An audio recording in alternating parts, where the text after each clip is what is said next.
What do you think power looks like? An empire. Fear in other people's eyes. You're wrong.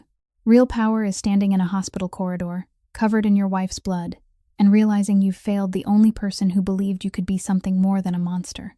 Maximilian Corsetti, 36 years old, is the king of Chicago. His eyes are a steel gray, cold and sharp enough to pierce the soul of anyone who dares to meet his gaze. His face is angular, as if carved from marble, and not a single emotion makes it past that wall of ice. People call him a boss, a ghost of the underworld, death in a Brioni suit. But Max isn't afraid of death. How could he be, when he's lived beside it for so long? That night, Chicago drowned in rain. Drops hammered the glass of the Meridian, a private club on Michigan Avenue, as if the sky were trying to warn someone. Inside, the air was thick with expensive Cuban cigars, and something even more familiar, the scent of fear. In a red velvet VIP room, Max sat in an armchair that looked like a throne, facing a man trembling so badly he couldn't hold his drink.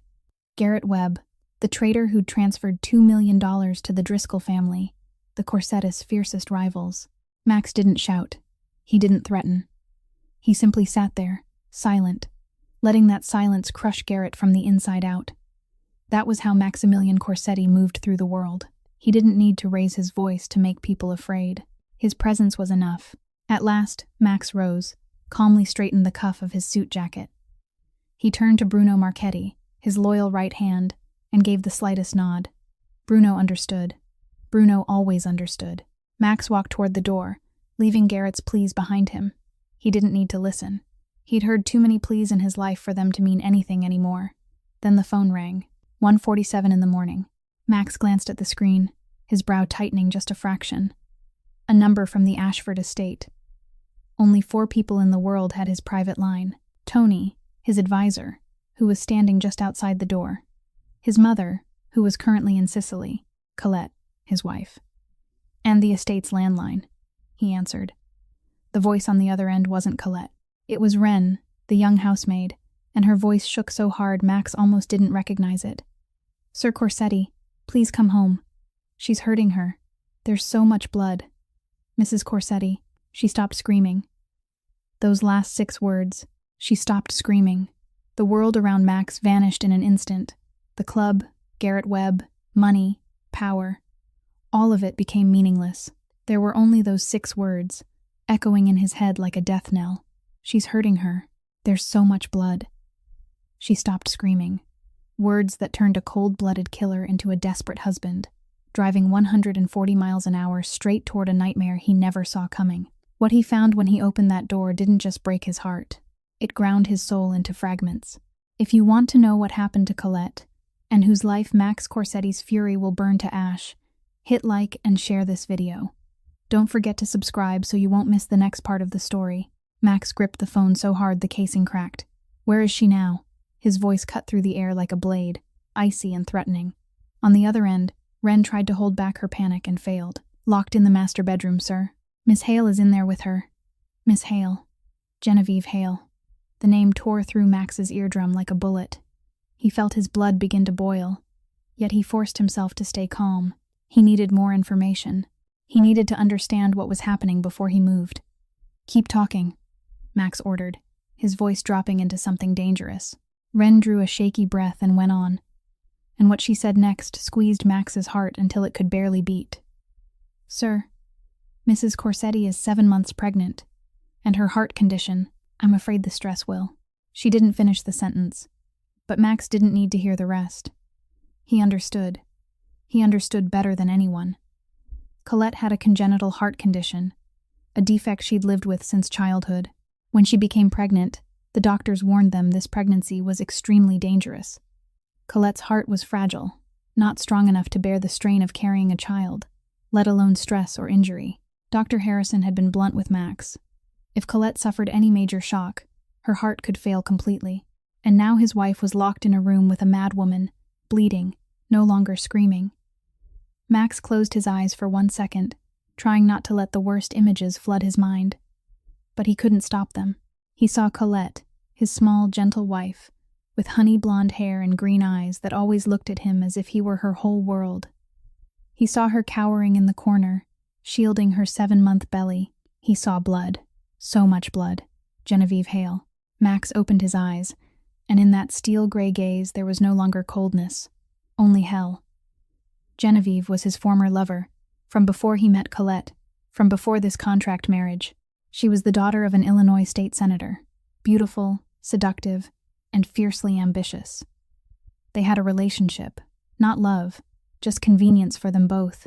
When Max announced he would marry Colette Valenti to strengthen the alliance between their families, Genevieve had raged. She believed she would be the one wearing Maximilian Corsetti's ring. She was wrong. Last week, Genevieve showed up at the Ashford estate, with tears streaming down her face, saying her apartment had been broken into. She was scared. She needed somewhere safe to stay for a while. Max had looked at Colette, and Colette, with a heart so kind it bordered on naive, had nodded. "She's lonely, Max. Maybe she needs a friend, and maybe I do too." Max had agreed. He thought Genevieve had let go of the past. He thought she only needed shelter for a few days. He thought her presence would ease Colette's loneliness while he was buried in work. Foolish, blind, unforgivable. Max had brought a wolf into the sheepfold, and now his sheep was bleeding. He turned to Bruno, who had just stepped into the room after dealing with Garrett Webb. "Finish it," Max said, and his voice wasn't a man's voice anymore. It was the growl of a beast. "Then get to the house. Now." Bruno didn't ask questions. Bruno never asked questions. He only nodded and vanished. Max didn't wait. He stormed out the back door of the club, ignoring the staff's stunned looks. His black Maserati sat in the VIP lot, and Max slid into the driver's seat before his personal driver could even open the door for him. "Get out!" he snarled at the driver who was about to climb in. The man, wise enough to live, stepped away at once. Max floored the gas, the sports car roaring as it shot out of the lot. The tires screamed on the wet pavement, leaving black streaks of rubber on the asphalt. Rain still poured, slamming the windshield as if it meant to stop him, but Maximilian Corsetti was no longer a man. He was a storm, and the only thing that mattered was reaching the woman he had failed to protect. In his mind there was only one thought, one vow, one dark promise burning like hellfire. If she'd touched his wife and his child, he would make her beg for a death that would never come. The Maserati tore into the night like a black bullet, ripping through the curtain of rain pouring over Chicago. The I-94 was slick as glass, rainwater exploding beneath the tires, but Max didn't slow down. The speedometer needle pointed to 140 miles an hour, and it was still climbing. He wasn't just driving, he was outrunning time itself. Every sharp turn of the wheel was a gamble with eternity. The rain battered the car as if trying to remind him of his own mortality. But Max didn't fear the end. If death wanted him tonight, it would have to catch him first, because nothing in this world or the next was going to keep him from Colette. Or he'd die on the road. Either choice was acceptable now. While his hands locked around the steering wheel, his mind drifted back to that morning. Breakfast at the estate. Colette sat at the dining table, paler than usual. Her honey blonde hair was loosely tied at the nape of her neck, exposing her small face and those green eyes that carried a depth of sadness Max had never fully understood. What caught his attention was the turtleneck sweater she was wearing. In mid-July, when all of Chicago was drowning in sticky heat, his wife had dressed in a sweater that covered her throat. At the time, Max had asked, "Are you okay, Letty? You look so pale." Colette hadn't looked at him. She kept her eyes on the plate of eggs she barely touched, her voice as light as breath. "I'm fine, just a little tired. The baby's been kicking a lot at night." Then Genevieve appeared. She came into the dining room from the kitchen, carrying a steaming cup of tea, smiling so sweetly that now, thinking back, Max wanted to vomit. Genevieve set the cup in front of Colette, her hand patting the young wife's shoulder with a false intimacy. "I made her some herbal tea. Don't worry about your little wife, Max. You go run your empire. I'll take care of her." Max had believed her. He'd watched Genevieve smile at Colette, watched Colette lower her head and sip the tea, and he'd thought everything was fine. He'd driven to work without looking back. A fool. Now, in a car hurtling forward at a sickening speed, Max remembered the details he'd chosen to ignore. The bruise on Colette's wrist 3 days earlier. When he asked, she'd said she slipped in the garden and hit her hand on the stone railing. Max had believed her because believing was easier. The look in Wren's eyes whenever the maid glanced at Genevieve. Alert. Worried. as if she were watching a venomous snake inside the house. Max had seen it and refused to understand. Colette growing quieter, leaving her room less and less. She'd become more timid, more afraid, like a ghost in her own home. Max had noticed and still refused to face it, because facing it meant admitting he'd been wrong, that he'd brought an old lover into a house where his fragile, pregnant wife lived, that he'd placed Colette in the hands of an enemy he'd mistaken for a friend. Max ground his teeth, his grip tightening on the wheel until his knuckles blanched. He'd chosen convenience over truth, blind trust over vigilance, his empire over the woman carrying his child, and now Colette was paying for his stupidity. The rain came down harder, the drops lashing the windshield like a whip. The wipers worked at full speed, and still it wasn't enough for Max to see the road clearly. He didn't care. He drove on instinct, on desperation, on a fear he'd never once felt in all his 36 years. The speedometer climbed to 150 miles an hour. The Maserati shuddered, the engine roaring like an enraged beast. The iron gates of the Ashford estate surfaced through the rain, black and sealed tight. Normally, Max would lower the window, enter the 6-digit code, and wait while the gates opened slowly. But tonight, nothing was normal. Tonight, Maximilian Corsetti didn't have time for anything. He hit the gas. The Maserati roared one last time and slammed straight into the iron gate at a brutal speed. Metal screamed on impact like a bomb going off, the gate splitting and bursting outward to either side. The windshield spiderwebbed, shards spraying everywhere. The headlights shattered, but the car kept driving forward. Max didn't stop until the vehicle skidded across wet gravel and jerked to a halt right in front of the white limestone steps of the mansion. He jumped out, leaving the door hanging open, leaving the $400,000 car to sit there as nothing but twisted scrap. His eyes lifted. The Ashford estate, the home he'd bought for Colette as a wedding gift, was usually a warm lighthouse in the Lake Forest suburbs. But tonight, the house was swallowed by darkness. Only one room was lit, the master bedroom, 2nd floor. The window stood wide open, white curtains snapping in the wind. And from up there came the crash of breaking things, along with something even worse. Silence. No more screaming. Max charged up the steps and reached the front door. He didn't open it. He kicked it. The thick oak split under the force, hinges exploding free, the door slamming inward. He crossed the threshold like a storm. Mrs. Crane, the housekeeper who had worked for the Corsetti family for 20 years, ran out of the hallway. Her black and white uniform was disheveled, her silver hair in chaos, her lined face soaked with tears. "Mr. Corsetti," she screamed, her voice shaking. "Upstairs. I couldn't stop her. She's gone mad." Max didn't slow down to hear more. He had just reached the foot of the staircase when he saw her. Wren. The young maid sat slumped against the wall, directly beneath the Corsetti family portrait. Her face was drained white, a cut on her forehead bleeding, probably from being shoved down or struck. Her hands trembled, her knees pulled tight to her chest, as if she were trying to fold herself into something small enough to disappear. But when she saw Max, her hazel eyes flared with a spark of hope. She tried to stand, gripping the wall for balance. Max stopped for 1 second. Only one. "Are you hurt?" he asked, clipped but not cold. Wren shook her head. "I'm fine, sir. Please, hurry. She's still in there." She held out an old brass key, the spare for the master bedroom. "I found this, but I think the lock's jammed from the inside." Max looked at the key in Wren's hand, then up toward the stairs. He didn't need a key. He didn't need anyone to open a door for him. If a door stood between him and Colette, he would break it down.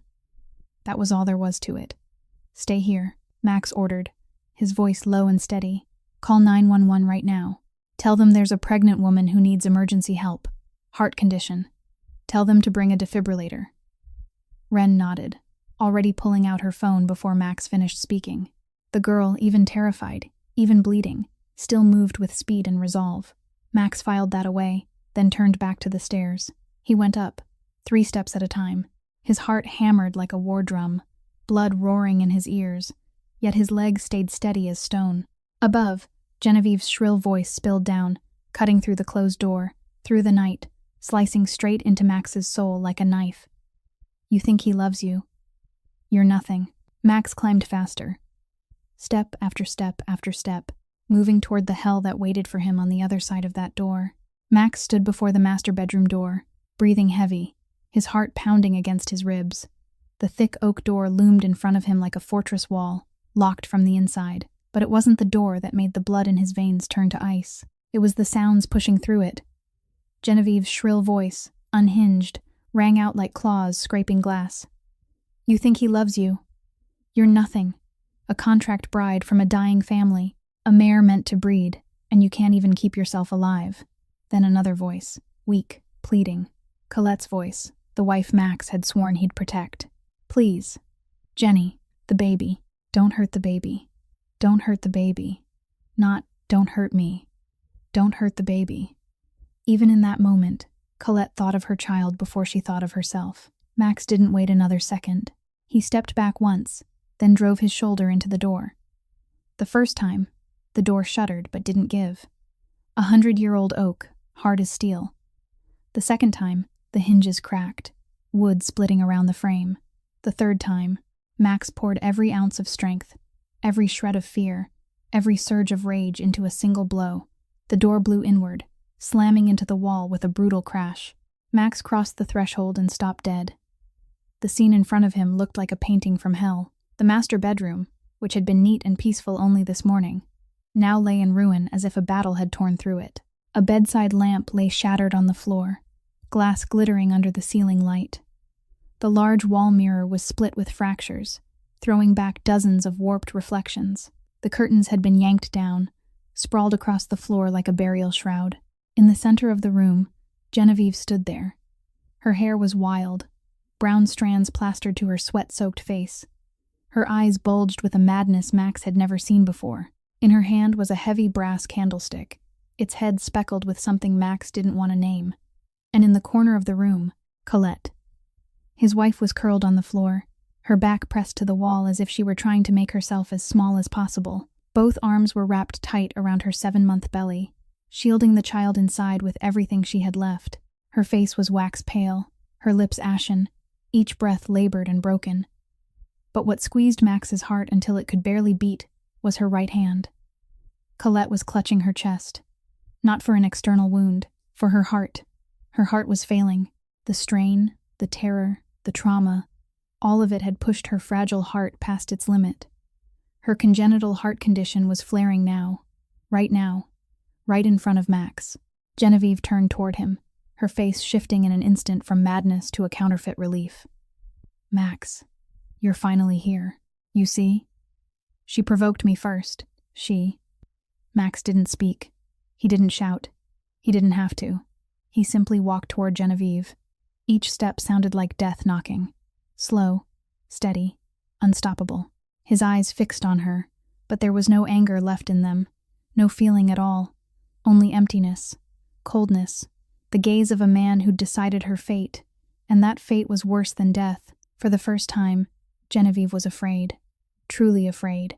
She stumbled back, the brass candlestick slipping from her hand, clanging against the floor. Max, wait. But Max passed her as if she didn't exist, as if she were nothing but a worm not worth stepping on. He reached Colette, dropped to the floor, and gently lifted her head, laying it in his lap. Letty, his voice, for the first time since he entered this room, softened, gentle, shaking. Letty, look at me. I'm here. Colette opened her eyes. The green eyes Max loved were blurred now by pain, by exhaustion. But when she saw him, a faint light flickered there. Max. Her voice was a whisper, broken, each word draining what little strength she had left. The baby, you have to. Protect the baby. Her arms stayed locked around her belly. Even now, even while her heart was failing, even if she was dying, Colette still thought only of the child, still trying to protect that small life inside her, to her last breath. Max slid one arm beneath Colette's back, the other under her knees, and gently lifted her. She was light as a feather, so light it made his chest tighten. This woman was carrying a 7-month life inside her. Yet she was so thin Max could barely feel her weight at all. He hadn't noticed. He hadn't seen how much she'd wasted away over the past weeks. Another failure added to the endless list of his failures. He turned to Genevieve, who was cowering in the corner, her eyes still wild with panic mixed with madness.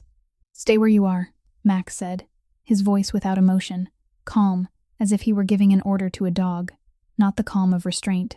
the calm of a man who has decided someone's fate and no longer needs to think about it. Then he bellowed down the stairs, his voice echoing through the estate. "Where's the ambulance?" Mrs. Crane stood at the foot of the stairs, her face pale under the light. 5 more minutes, sir. 5 minutes. 5 minutes could be a lifetime for Colette's failing heart. Max moved fast down the staircase, holding his wife tight, trying not to think that every second slipping by was a second she was drifting farther away from him. Just then, Bruno appeared at the front door. The large man stepped inside, rein still clinging to the shoulders of his black suit, his eyes sweeping the scene and understanding at once, without a word of explanation. "Genevieve," Max said, not turning around. "The basement. Chain her up. If she opens her mouth, gag her." Bruno nodded and started up the stairs. Seconds later, Genevieve's screaming rang out from upstairs. "Max, you can't do this. I love you. I did everything for us." Her voice tore through the mansion like the scratch of a feral cat dying. Then the screaming began to recede, to fade, as Bruno dragged her down the stairs, along the hallway, toward the basement. Max didn't look back. He didn't care. Right now, only Colette mattered. He passed the foot of the staircase and saw Wren. The young maid stood there with her back against the wall, her face white as paper. The cut on her forehead had stopped bleeding but was still bright red, a reminder of her courage when she tried to stop Genevieve. In Max's arms, Colette stirred. Her eyes opened, those green eyes clouded with pain, sweeping the space until they found Wren. The two women looked at each other. Colette didn't speak. She didn't have the strength, but her eyes held 1,000 words, 1,000 messages, 1,000 pleas. Her hand trembled upward, pale fingers brushing Wren's hand. Just one touch, light as a butterfly, but enough to send everything. Wren understood. Tears rolled down her cheeks, but she nodded with fierce certainty. "I know, Mrs. Corsetti. I remember. I promise." Colette smiled, a weak smile, fragile as morning mist. Then her eyes slowly closed, and she fainted in Max's arms. At that moment, the wail of an ambulance siren rose beyond the gate, tearing through the night like a promise of hope. Paramedics rushed in, a stretcher following. They set Colette onto it with practiced speed, but Max didn't let go. He climbed into the ambulance with them, his hand locked around his wife's as if he feared that if he released her, she would vanish forever. "Her heart," Max told the paramedics, his voice rough. "She has a congenital heart defect. She's 30 weeks pregnant." The ambulance doors swung shut. Red and blue lights began to strobe. The vehicle surged into the rain, leaving the Ashford estate behind in darkness. Wren stood on the steps, watching until the ambulance disappeared around the bend. The red lights flashed in the rain, farther and farther away, smaller and smaller, until only black night remained. Her hand curled into a tight fist. The promise to Colette weighed like stone on her chest, a promise she didn't understand, why her mistress would ask it of her, a maid, but she knew she would keep it, no matter what happened. Mrs. Crane came to her side and laid a wrinkled hand on Wren's shoulder. "Come inside, child," she said, her voice tired and sorrowful. "Now all we can do is pray." Northwestern Memorial Hospital at 3 a.m. was a world made of waiting and despair. White corridors stretched on without end, fluorescent lights pouring down with a chill like winter moonlight. The sharp bite of antiseptic hit the nose, mixed with the smell of cold coffee and fear. The red light over the emergency room blazed at the end of the hall, a cruel reminder that behind that door, his wife was fighting on the thin line between life and death. Max stood outside it, his $3,000 suit smeared with his wife's blood, his black hair in disarray, his eyes hollowed by worry. He looked like a wild animal trapped in a cage, pacing without pause, heavy footsteps echoing through the empty corridor. Every step was a prayer. Every step was a curse. Every step was a year in hell. 30 minutes passed. 1 hour. 1 hour and 30 minutes. Time stretched like torture, each minute a century. Bruno kept watch at the far end of the hall, silent and loyal as a statue. The big man didn't speak, didn't ask anything, only stood there like a reminder that the outside world still existed, that Max was still the boss, that there were still enemies waiting to be destroyed. But right now, Max didn't care about his empire. He didn't talk to anyone. He didn't take any calls. He didn't answer any messages. The world could collapse beyond these hospital walls, and Max wouldn't even turn his head. The emergency room door swung open. Dr. Harrison stepped out, still in blue surgical scrubs, his mask pulled down to his chin. His face was grave and exhausted, the lines on his forehead seeming deeper under the lights. Max stopped pacing, his body pulled taut as a wire. "Mr. Corsetti, we need to talk," Dr. Harrison said, his voice low and heavy. Max moved closer, each step carrying 1,000 pounds. "How is she?" "Your wife's heart is failing," Dr. Harrison said without circling the truth. He knew who he was speaking to, and he respected Max enough to be direct. "The stress and the trauma have pushed her heart past its limit. The baby's in danger. We need to deliver now, but at the 30th week, the baby will be very fragile." Max felt as if someone had driven a fist into his chest. "So what do we do?" Dr. Harrison drew a deep breath. "There are 3 options, Mr. Corsetti. Option 1. We focus on stabilizing her heart first, but that delay, the baby might not make it. Option 2. We deliver immediately. The baby has a chance to live, but your wife's heart may not withstand the surgery. Option 3. We try to save them both, but I have to be honest with you. The odds aren't on our side. 3 choices. Every choice led to loss. Every choice was a gamble with fate. Every choice could take a piece of Max's soul and keep it forever." For the first time in his 36 years, Maximilian Corsetti didn't know what to do. He was the Chicago Mafia boss. He could order a man killed without blinking. He could move an entire city with a nod. He could make the most powerful people fall to their knees. But he couldn't command fate. He couldn't order death to step back. He couldn't use money or power to buy his wife's health. Max's knees suddenly went weak. He reached for the wall, forcing himself not to collapse. The world blurred around him, sound fading as if it came from another dimension. Then a voice cut through. Weak, breathless, but clear, every word. "Max." From inside the emergency room, Colette's voice reached out like a thread and dragged him back to reality. Max surged into the room, ignoring the nurses calling after him, ignoring every rule. Colette lay on the hospital bed, wires and machines around her like a medical web. But her eyes were open, green eyes clouded yet still alive, still holding Will. "I heard everything," she whispered. Max dropped to his knees beside the bed and took her hand. "Letty, I want to have this baby, Max," Colette said, her voice faint but strangely firm. "Letty, no, we can try." "Listen to me," Colette said, tightening her grip on his hand, using what little strength she had left to send her meaning straight into him. "My heart's been weak for years. I've always known I don't have much time. But this baby is my miracle. Our miracle." She stopped, drew a trembling breath, then went on. "Let me feel what it's like to be a mother, Max. Even for one moment. Please." Max couldn't speak. His throat closed. And then what he never thought would happen, happened. Tears spilled from the cold gray eyes of the Chicago Mafia boss. Tears he thought had dried up long ago, back when he was an orphan child on the streets. He couldn't find words. He only nodded, holding his wife's hand as if it were the only lifeline in the storm. Dr. Harrison stood at the door, watching it all.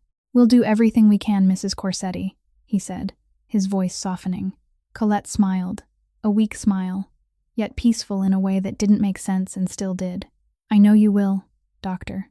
The hospital waiting area now held only Max and a merciless silence. He sat on a hard plastic chair, head bowed, hands clenched together so tightly his knuckles had gone white. The clock on the wall ticked with steady patience, each second stretching like a year, each minute like a century. 1 hour passed. 2. The red light above the operating room still blazed, like a bloodshot eye that never blinked, guarding the border between life and death. Bruno stood at the end of the corridor, loyal and silent. Now and then a nurse walked by, heels clicking against cold tile. But Max didn't hear anything. He didn't see anything. He only waited, and the waiting was crushing him from the inside out. Then, at 3:47 in the morning, a sound pierced the wall of silence. A newborn's cry, faint, trembling, but unmistakable. The cry of life, the cry of a small being newly arrived, drawing its first breaths in this world. Max lifted his head, and his heart seemed to miss a beat. The operating room door opened, and a nurse stepped out, still in surgical scrubs, her mask pulled down. Her face was exhausted, but a small smile flickered there. "Mr. Corsetti, it's a boy. He's very small, but he's breathing. He's a fighter." Max stood, legs shaking so badly he could barely stay upright. "My wife, how is she?" The nurse's smile dimmed. "She's very weak, but she wants to see you, and she wants to see her son." Max walked into the recovery room, and his heart shattered again when he saw her. Colette lay on the hospital bed, pale as snow, her honey blonde hair spread across the white pillow. She looked heartbreakingly small, as if she could vanish at any moment. But she was smiling, the fullest, happiest smile Max had ever seen on her face, and in her arms, a tiny bundle wrapped in white was squirming. "Max," Colette whispered, her voice as light as wind. "Come meet our son."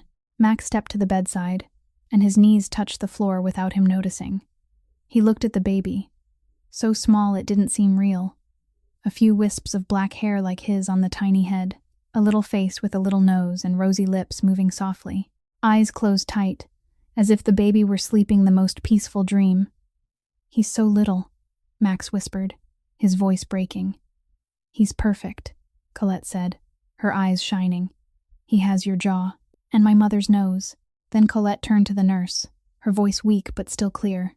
"Please, bring Wren Holloway in. She's in the waiting room." A few minutes later, Wren stepped into the room. Her hazel eyes were red from crying, the wound on her forehead bandaged. When she saw Colette and the baby, she lifted a hand to her mouth, and tears spilled again. "Wren," Colette called, her voice gentle. "Months ago, I asked you something. Do you remember?"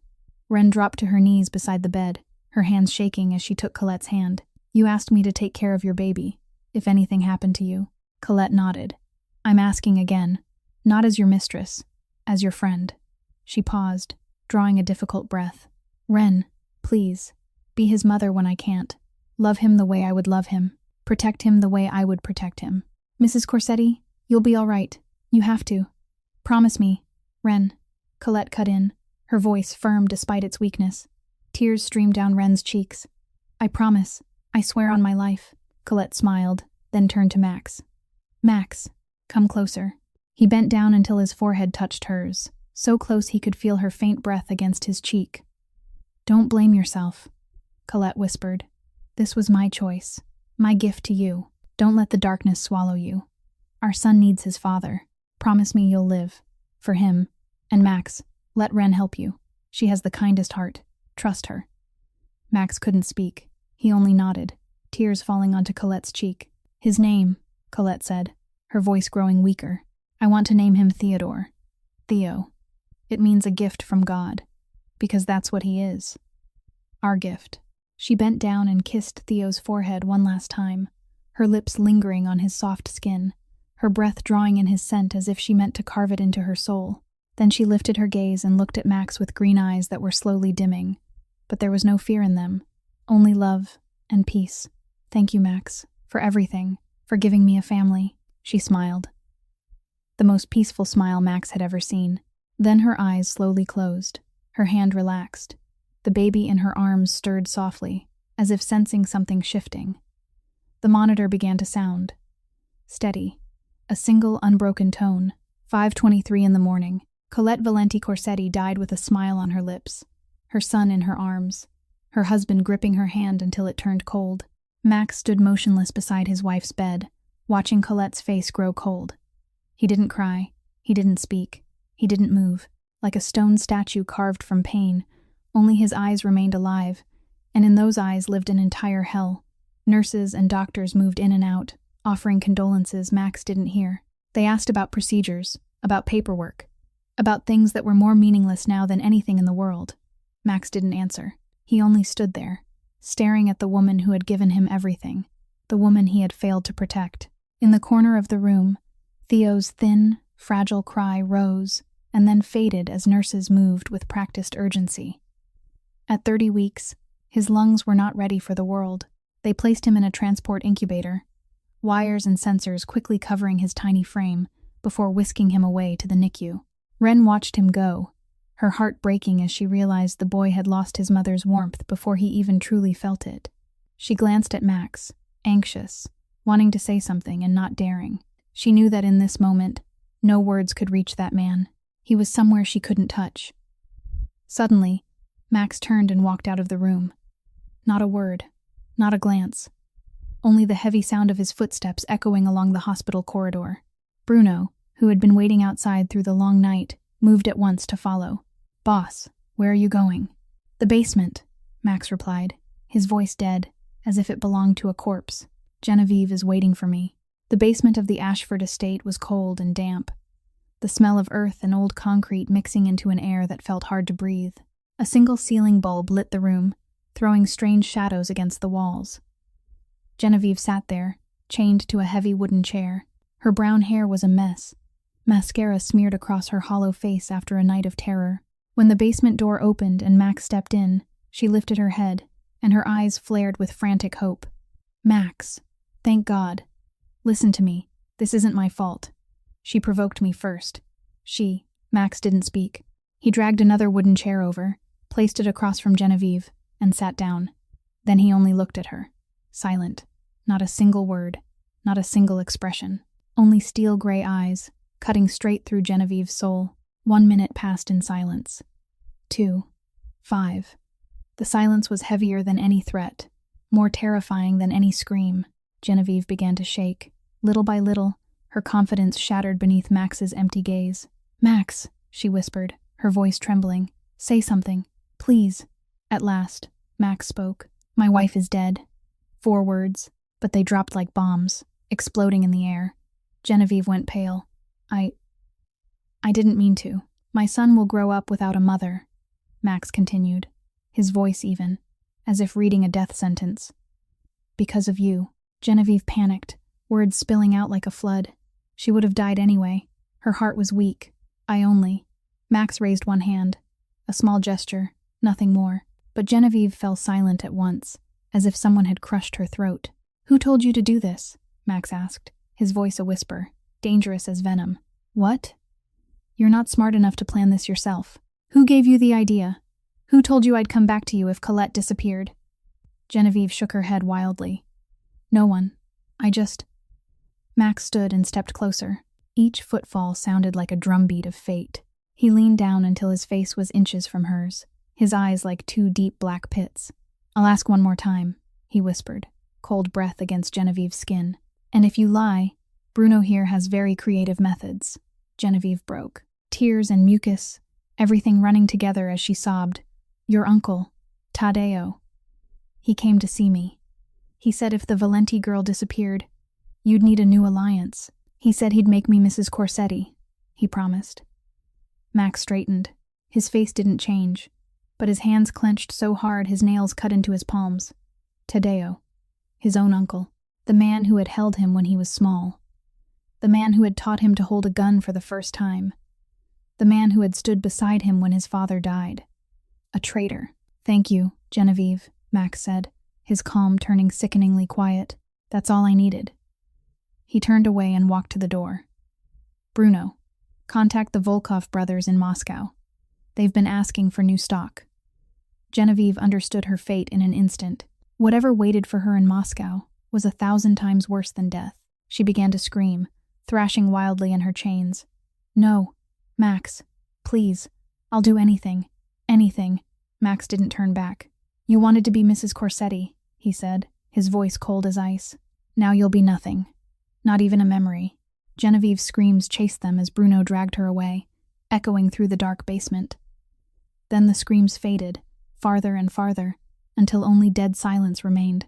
3 days after Colette was gone, they buried her in the Corsetti family's private cemetery, beneath the shadow of an ancient oak she once said was beautiful. The funeral was closed. Only the closest people allowed. No reporters, no guests, no hollow condolences from those who only wanted to curry favor with the Chicago Mafia boss. Max stood beside his wife's grave, his face carved from stone. He didn't cry, he didn't speak. He only stood there, watching the casket descend slowly into the earth, taking with it the only woman who ever made him believe he could be a better man. Ren was not there. She was miles away at the hospital, sitting beside a plastic incubator in the NICU, whispering promises through a porthole to a baby who was still too fragile to be held. She told him about the oak tree and the sunlight, promising him that even if his father couldn't look at him yet, she would never leave his side. No one dared to approach Max. No one dared to say a word to him. They all knew that behind that stone silence, a storm was waiting to be unleashed. And they were right. In the 3 days after the funeral, Max didn't sleep. He gathered evidence. He stitched everything together. Taddeo Corsetti, his uncle. The man who had run the family when Max was a child. The man Max had trusted like a father. He had never been satisfied when Max chose to marry Colette Valenti, instead of taking a more profitable political alliance. The evidence Max collected was clear as day. Transfers to Genevieve, messages exchanged with the Driscoll side, the family's sworn enemy, a plot to weaken Max and seize control of the Corsetti empire. Everything pointed to one person, Taddeo. On the 4th day, Max went to the Meridian, the private club where only nights ago he'd sat dealing with Garrett Webb, unaware that tragedy was waiting for him at home. Taddeo was in the VIP room, enjoying his lunch, a rare steak and a glass of red wine. He didn't look up when the door opened. He didn't look up when his own bodyguards were replaced by Max's men without him even realizing. The smugness of a man who believed himself untouchable. Max walked in and sat across from him. Uncle. Taddeo finally looked up, old eyes meeting his nephew with a smile so false it turned the stomach. Maximilian. My condolences about your wife. Such a tragedy. Max set a thick file on the table, right beside Taddeo's plate. Drop the mask, Uncle. I know everything. Taddeo glanced at the file, his face unchanged. Know what? The money you sent Genevieve, the promises, the plan to remove Colette so you could force me into another political alliance. Silence stretched for a few seconds. Then Taddeo sighed, set his knife down, and dabbed his mouth with a linen napkin, unhurried. You're too sentimental, Maximilian. The Valenti family is dying. That marriage was a waste. I was only trying to help our family, by killing my wife, killing my unborn child. Taddeo shrugged as if they were discussing the weather. Collateral damage. You'll get over it. Max smiled, for the first time since that fateful night, but the smile was bone cold, never reaching the gray eyes that looked like hell. You're right about one thing. I am sentimental. That's why I didn't come here to kill you with my own hands. Taddeo frowned, the first flicker of unease crossing his eyes. What are you saying? Max stood and adjusted the cuff of his suit jacket. I sent that file to the commission an hour ago. They don't like traitors, especially men who bankroll the Driscolls. At that moment, the VIP door opened. 3 men stepped in, faces cold as ice, eyes like death sentences that didn't need to be spoken aloud. Senior members of the commission. Taddeo shot to his feet, his face turning paper white. You can't do this. I'm one of us. I'm your blood. Max stared into the eyes of the man who had once taught him how to be a Corsetti. You stopped being my blood the moment you touched my family. He turned and walked toward the door. Goodbye, Uncle. Maximilian. Taddeo's shout exploded behind him. Maximilian. Max didn't turn back. When the heavy wooden door closed behind him, Taddeo's voice cut off, as if he had never existed. Bruno walked with Max to the car, his stride quick and alert as always. Boss, we've handled most of Taddeo's people, but there's one loose end. Max stopped. Who? Garrett Webb's brother. Paxton. He vanished right after that night. No trace. Max stood still for a moment, his eyes fixed on the far Chicago skyline. Find him. We're looking. He'll surface.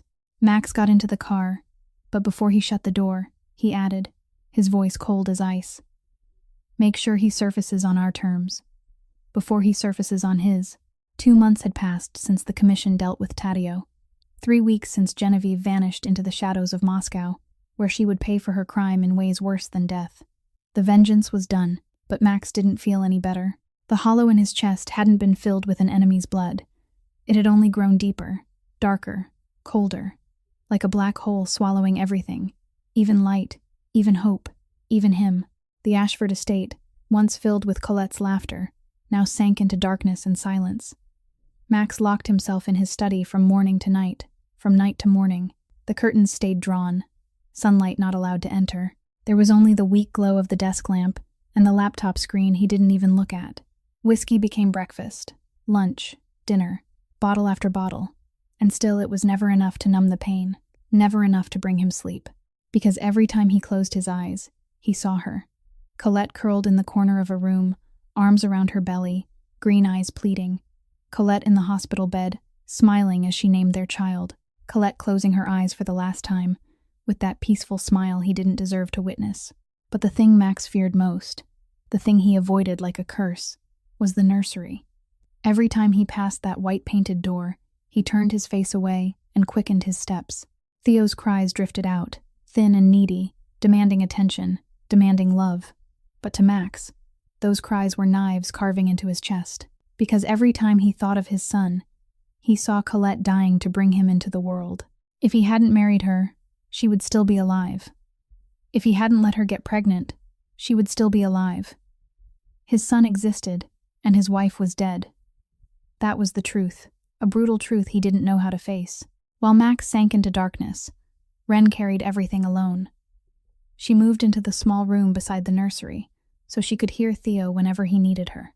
She woke every 3 hours to feed him, because Theo was premature and needed to eat many times through day and night.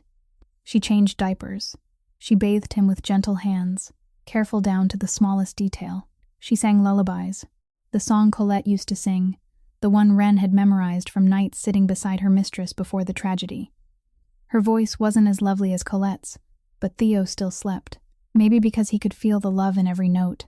One night, at 3 a.m, after a long spell of Theo's crying, Ren finally soothed him to sleep. She laid him in the crib, tucked the blanket with care, then stood there looking at the small face in sleep. Wisps of black hair, a tiny nose, pink lips moving softly as if he were dreaming. Her eyes shifted to the photograph on the wall. Max and Colette's wedding photo, framed and hung above the crib at Colette's own request before she died. In the picture, Colette wore a pure white dress, honey blonde hair falling over her shoulders, her smile bright as sunlight. She looked so happy, so full of hope. Ren whispered, her voice rough from exhaustion and sleepless nights. "I'm trying, Mrs. Corsetti. I'm doing everything I can. But he won't even look at Theo. What am I supposed to do?" The photo didn't answer. Colette kept smiling, frozen in the happiest moment of her life, unaware that tragedy was waiting ahead. Ren bowed her head against the edge of the crib, her shoulders shaking. Tears fell in silence, soaking into Theo's white blanket. She hadn't cried since the night Colette died. She'd forced herself to be strong, for Theo, for the promise. But tonight, in the darkness and loneliness, she couldn't hold it back anymore.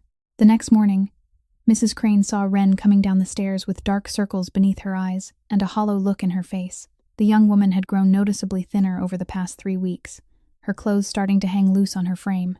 "Miss Wren, you need rest," the housekeeper said, worry in her voice. "Let me take your shift for one night." Wren shook her head, hazel eyes tired but resolute. "I'm fine, Mrs. Crane," I promised her. She walked past the housekeeper toward the kitchen to prepare Theo's milk. But inside her, a flame began to rise. Anger at Max, who had abandoned his son in selfish grief. Anger at the cruelty of fate, that Colette had to die while someone like Genevieve got to live. Anger at herself, for being able to do nothing more than care for a baby whose own father couldn't be bothered to look at him. That flame smoldered, growing stronger by the day, and Ren knew that sooner or later it would break loose. On the 23rd night since Colette was gone, Theo came down with a mild fever, a premature baby already so fragile, and now he had to fight his first illness in life. He screamed through the night, the sound tearing through the Ashford estate's silence, echoing down empty hallways like the desperate call of a tiny soul begging to be loved. Ren held Theo and paced the room, singing the lullabies Colette used to sing, patting his back softly, but nothing worked. He kept crying until his voice went hoarse, crying until his face flushed red and sweat soaked his little body. Ren's eyes were bloodshot from lack of sleep. Her head felt like it was being split by a hammer. Her legs trembled with exhaustion, but she didn't stop. She couldn't stop. She had promised. Near dawn, when the first hint of morning light began to seep beyond the windows, Theo finally drifted off. 5 hours of crying had drained the small boy dry. Ren gently laid him in the crib, her hands shaking so badly she almost dropped him. When she straightened, the world spun. She had to grip the crib rail to keep from collapsing. She needed water. She needed to sit for 1 minute. She needed someone, anyone, to come and tell her she wasn't alone. Ren stepped into the hallway, her feet unsteady like a drunk, and then she saw him. Max stood there, near the nursery door. He was on his way back to his study after a long night of drinking. He'd heard the crying, and he'd stopped, stood there, staring at the door. But he didn't go in. He only stood like a statue, eyes sunk deep, unshaven stubble shadowing his jaw, whiskey pouring off him in waves. Then he turned away, about to keep walking, and the flame Wren had held back for 3 weeks finally ignited. "Mr. Corsetti?" she called, her voice echoing down the empty hall. Max didn't stop. "Handle it," he threw back, 2 words cold enough to make her feel smaller than dust, as if she were only a servant reporting a minor inconvenience. Wren moved faster than she thought her exhausted body could manage. She stepped directly in front of him, blocking his path. "No, you don't get to walk away. Not this time." Max looked down at her, eyes ice cold. "Move." Wren didn't budge. 3 weeks. 3 weeks and you haven't looked at your son once. Not once." Max growled, his voice dangerous, the sound of a beast about to strike. "I said move. No, you need to hear this." Silence met silence. The Chicago Mafia boss and a small housemaid, standing in the dark hallway at 6 in the morning, neither willing to back down. Then Wren spoke, and what she said next changed everything. "Do you know what I saw that night? When I ran upstairs before you got here?" Max stayed silent, jaw clenched tight. "I looked through the keyhole. I saw it all." Wren swallowed, her voice starting to shake, but she forced it onward. Genevieve hit her with the candlestick, again and again, without stopping. "And your wife." Tears began to spill down Wren's cheeks, but she didn't wipe them away.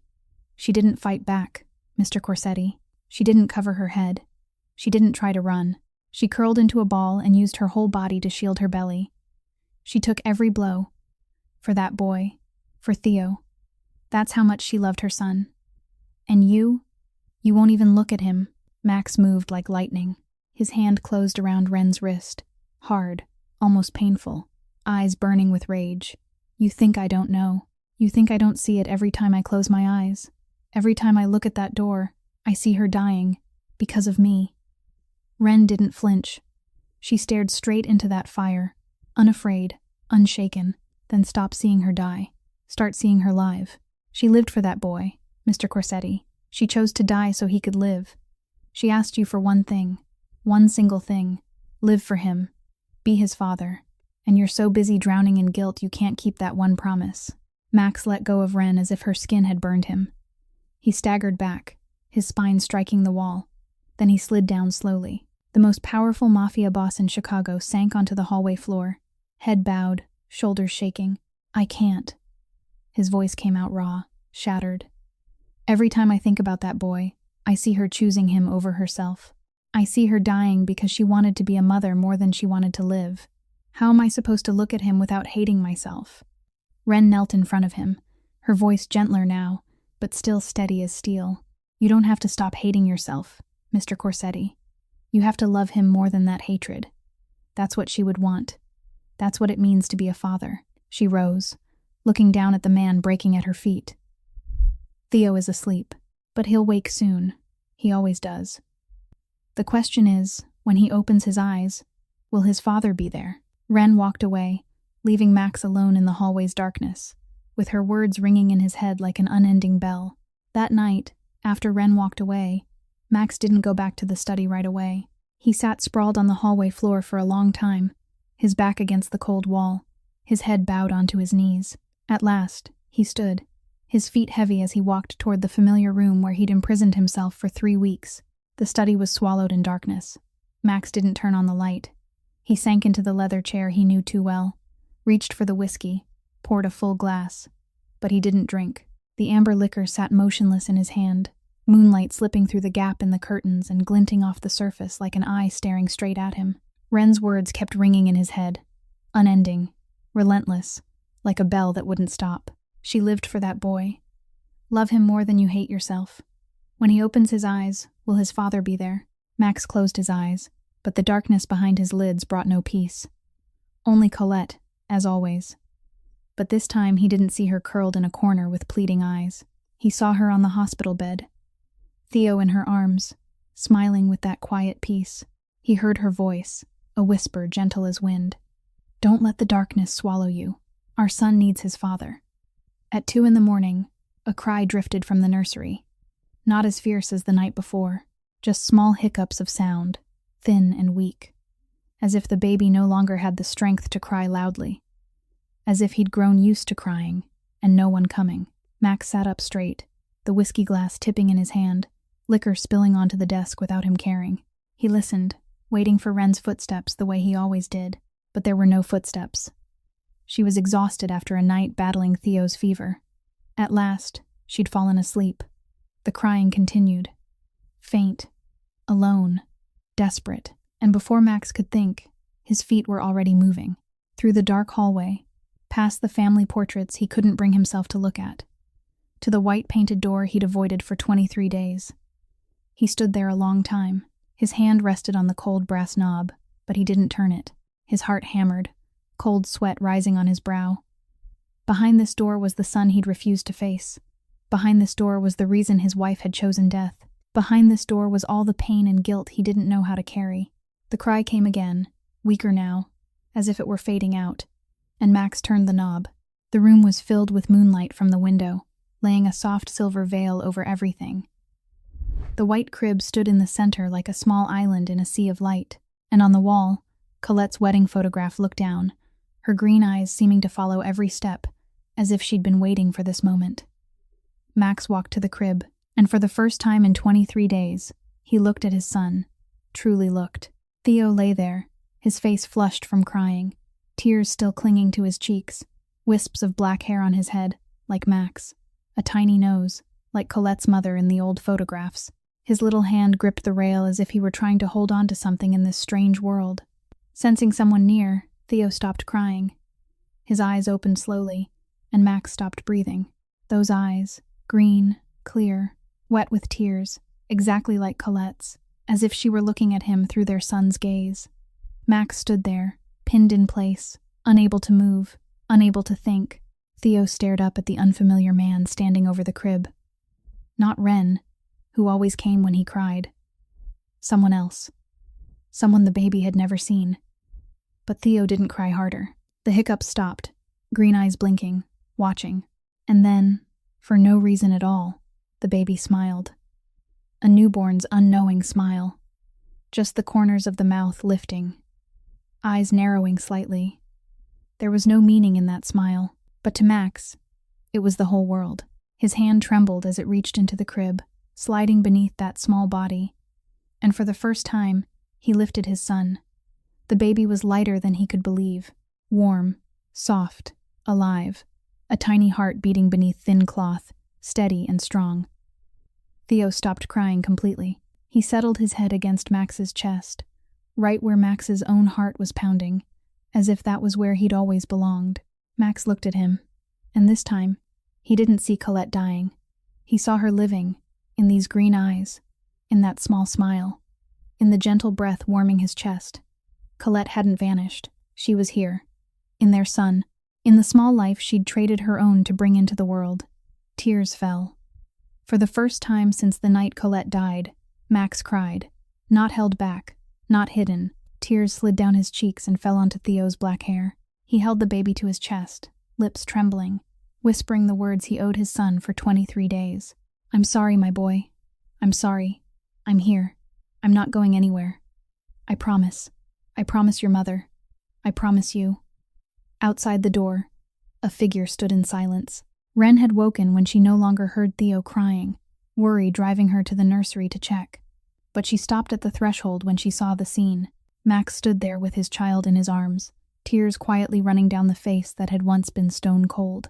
And Theo, for the first time in his father's arms, slept peacefully. Tears slid down Wren's cheeks too, but she smiled. She didn't step inside. This was a moment for father and son. This was the moment Colette had been waiting for. Wren only stood there and watched, then turned away in silence, whispering to the photograph in her heart. She'd be so happy, Mrs. Corsetti. He finally came home. Pain never truly heals. It only changes shape. For Maximilian Corsetti, that shape became something he never expected. A 1-year-old boy with his mother's eyes, and a smile that could melt even the coldest heart. 1 year later, the Ashford estate no longer lay drowned in darkness. The curtains were drawn back every morning, sunlight spilling into rooms that had once felt as cold as a grave. A child's laughter echoed through the hallways, replacing the suffocating silence that had once ruled this place. And Max Corsetti, the Chicago Mafia boss, the man who used to make an entire city tremble, was now down on his knees on the living room floor, pretending to be a horse for a 1-year-old to climb onto his back. He was still the boss. The work still had to be done, meetings with the commission, deals that needed watching, enemies that had to be kept within sight. But every day, he came home a little earlier. Every day, he found a way to leave the office faster, drive faster, just to make it in time for dinner with his son. Dinner was no longer a glass of whiskey alone in a dark study. Now it was sitting in a bright kitchen, watching Theo eat porridge and smear it all over his face. It was wiping the mess from his chubby cheeks while trying not to smile. It was listening to Theo babble nonsense as if it were the finest music in the world. Max learned how to change diapers. After 47 failures, he finally managed it without calling Ren for rescue. He learned to mix formula at the right temperature. After countless times, Ren patiently corrected him for making it too hot or too cold. He learned to sing lullabies, even though his voice was so awful. Mrs. Crane had to cover her ears every time she heard it. But Theo still slept. Maybe because the boy loved his father enough to forgive that catastrophic lack of musical talent. Ren stayed too. She was no longer a maid, even if on paper she still drew a salary. She had become part of the family, inseparable, like a missing piece that had finally found where it belonged. Every morning, she brought coffee to Max's study and reported how Theo slept, how much he ate, whether he had a fever. Every night, they sat together in the living room, watching Theo crawl everywhere, exploring the world with curious green eyes. Small moments slowly became treasured memories, like that night, 3 a.m, when Theo cried for milk. Both Max and Ren woke up, both ran to the nursery door, and both spoke at once. "I'll get it." They looked at each other, then burst out laughing. It was the first time Max had laughed like that since Colette died, and Ren realized the smile changed his whole face. "Rock, paper, scissors," Max suggested. Ren won. She giggled as Max went in to soothe Theo while she stood outside the door, smiling at the father and son. Their relationship changed, too. Ren no longer feared Max the way she once had. She dared to argue when he was wrong, like the time he tried to sneak Theo a piece of chocolate. "You can't give him chocolate. He's only 8 months old," Ren yelled when she caught him. Max shrugged, wearing a fake innocent look. "He likes it. He also likes putting his foot in his mouth. But that doesn't mean we let him do it." Max, the most feared mafia boss in Chicago, the man the whole city wouldn't dare meet eye to eye, quietly put the chocolate away and listened to a 27-year-old housemaid.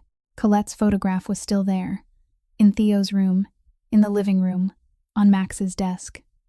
She smiled forever from inside those frames, forever 29, forever beautiful and full of hope.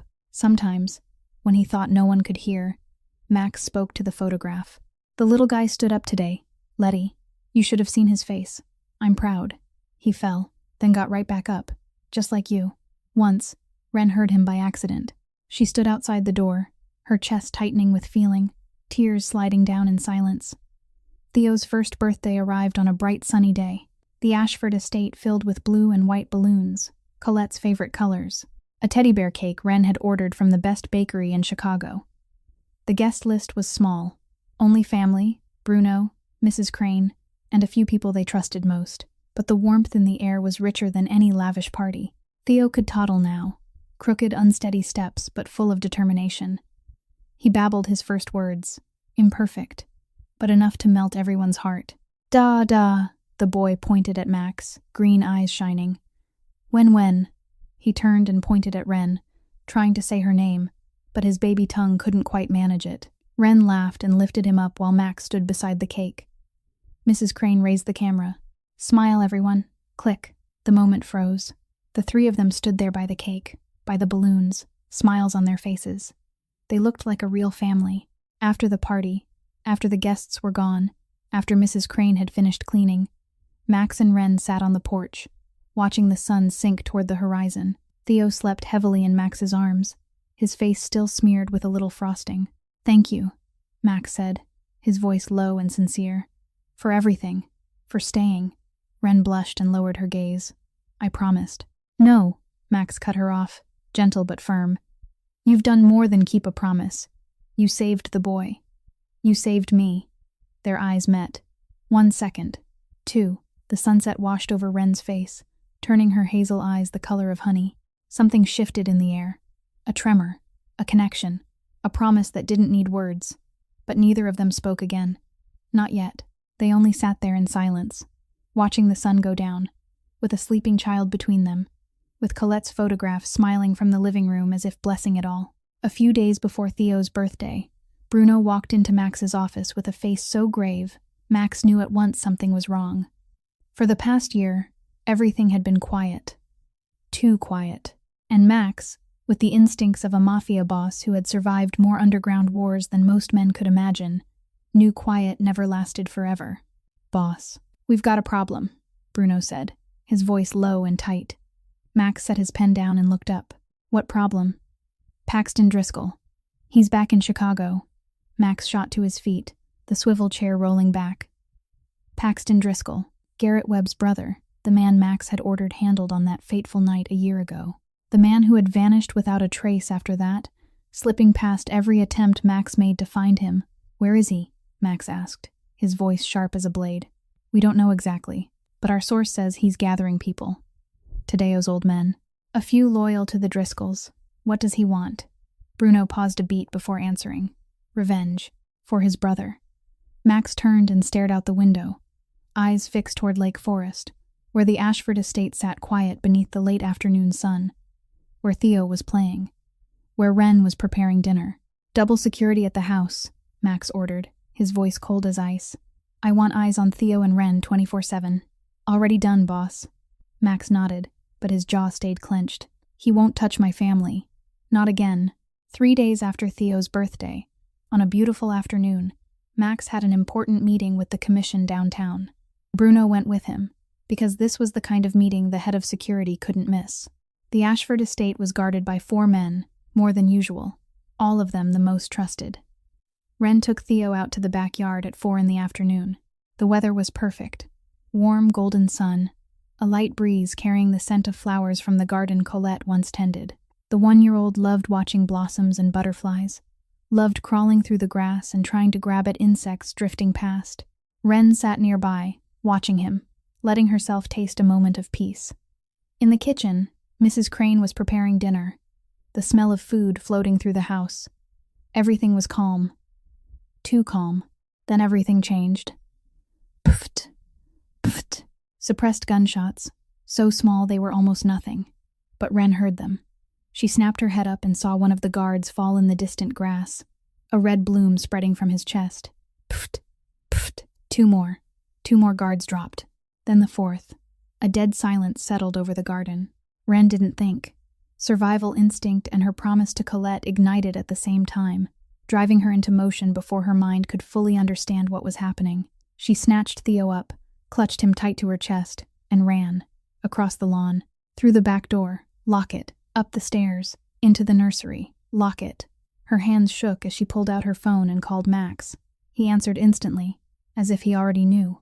Mr. Corsetti, there's someone in the house. They killed the guards. Max's voice on the other end turned to ice. Where are you? The nursery. I have Theo. Lock everything. Hide. I'm coming. Bruno, now. Max, I'm scared. Listen to me, Wren. Max's voice turned strong and steady, like a fortress wall between her and fear. I'm going to get to you. Do you hear me? No matter what happens, protect Theo. I'm coming. The call cut off. And then Wren heard it. Footsteps. Heavy, slow, on the stairs, getting closer. She held Theo tight and backed into the corner. Her spine pressed to the cold wall. The baby felt her fear and began to cry, the sound tearing into the terrible silence. Shh, sweetheart. Shh. It's all right. Daddy's coming, she whispered, her voice shaking, forcing it to stay calm. Daddy's coming. The nursery door blew open. Not kicked, not smashed. The lock had been shot apart, and a man stepped inside. Paxton Driscoll, 45, a face carved with scars, eyes cold as ice. He wore black, a suppressed pistol in his hand, and behind him stood 3 more gunmen. Oh, he chuckled, the laugh cold in the room. the boss's little family. His eyes swept over Ren and the crying baby in her arms. You must be the maid. I've heard about you. The one who called Corsetti that night. Ren stood, shifting Theo behind her, using her own body as a shield. Her hazel eyes were full of fear, but also full of resolve. Don't touch him. Paxton laughed louder, the sound like a crow's call. Brave. Stupid, but brave. He stepped closer, gaze flat and merciless on Ren. Corsetti took my brother from me. Now I'm going to take everything from him. Paxton moved closer, his footsteps heavy on the wooden floor, each step like a countdown to disaster. The gun in his hand stayed trained on Ren, the black muzzle like death's unblinking eye. Hand the boy over. Maybe I'll let you live. Ren didn't move.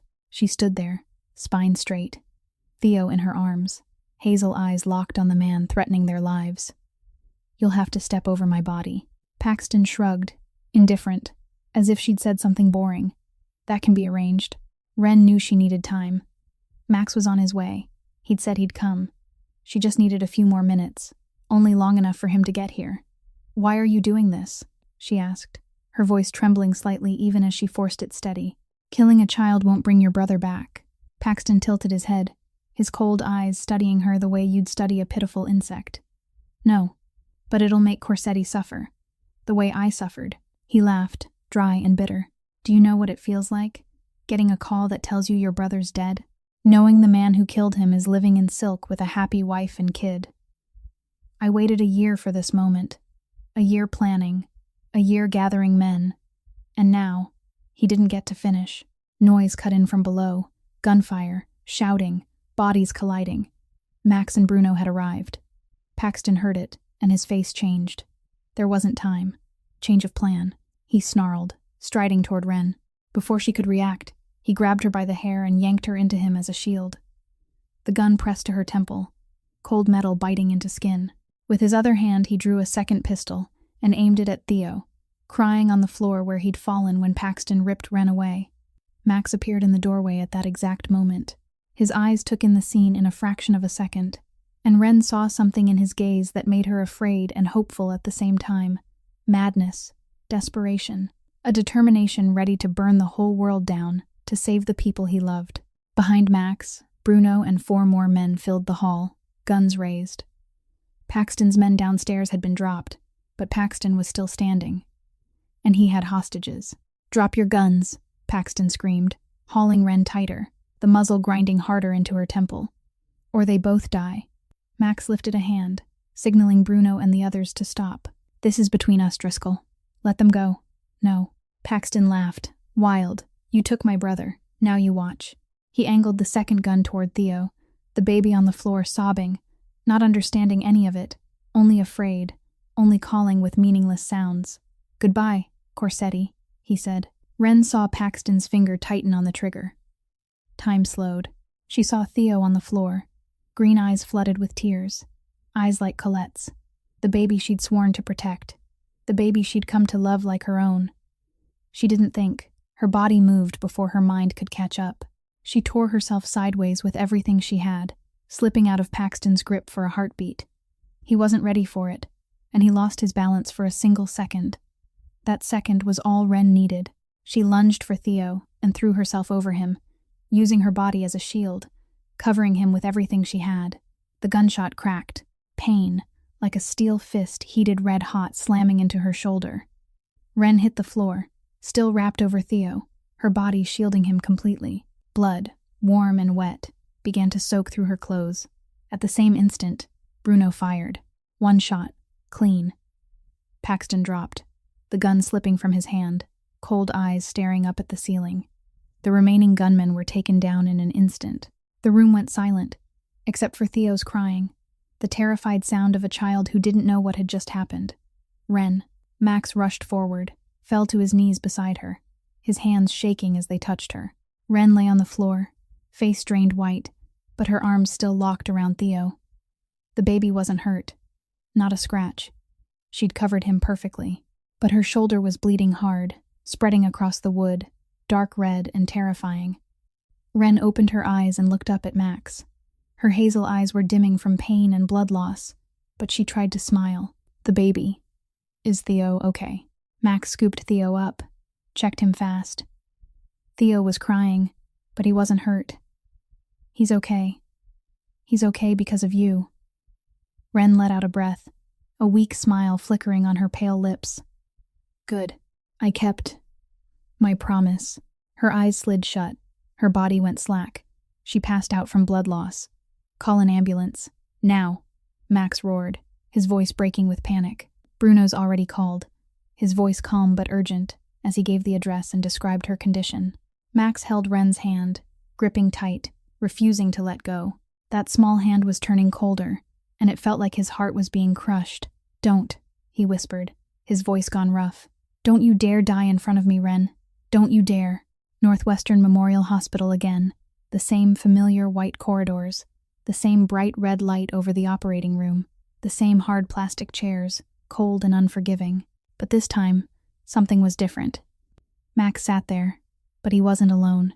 In his arms, Theo was dozing, black hair in a messy halo, eyes swollen from crying. Max held his son tighter, as if letting go would mean losing someone else. The clock ticked. 1 hour, 2. Max never took his eyes off the operating room door, his heart beating heavy and loud inside his chest. A year ago, he'd sat here waiting for news about Colette, and he'd lost her. This time, he couldn't survive it if history repeated itself. The door opened. Dr. Harrison stepped out, the same man, the same exhausted face, but this time, there was something different in his eyes. Mr. Corsetti. She's stable.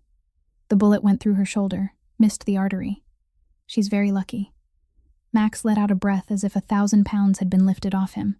His head dropped, his shoulders shook. He didn't cry, but he came close. Can I see her? She's waking up. Room 302. The recovery room was filled with morning sunlight when Ren opened her eyes.